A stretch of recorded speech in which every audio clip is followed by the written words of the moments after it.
انتشرت في الآونة الأخيرة عمليات التحول الجنسي بكثرة، وقد شهد الوطن العربي مؤخرا كثرة في مثل هذه العمليات، إلا أنه قد لا يعرف البعض أن هنالك فنانة مصرية راحلة وقد أحبها الكثير من المشاهدين في المشاهد التي قدمتها في الأفلام لما فيها من مواقف مضحكة.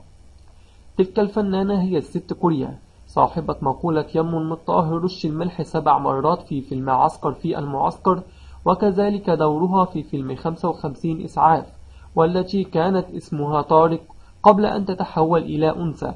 هي الفنانة حنان الطويل التي توفيت في عام 2004، واختلفت الشائعات حول كيفية وفاتها، ما بين أخبار تقول بأنها انتحرت وأخبار أخرى قالت بأنها أصابتها أزمة قلبية وتوفيت على أثرها.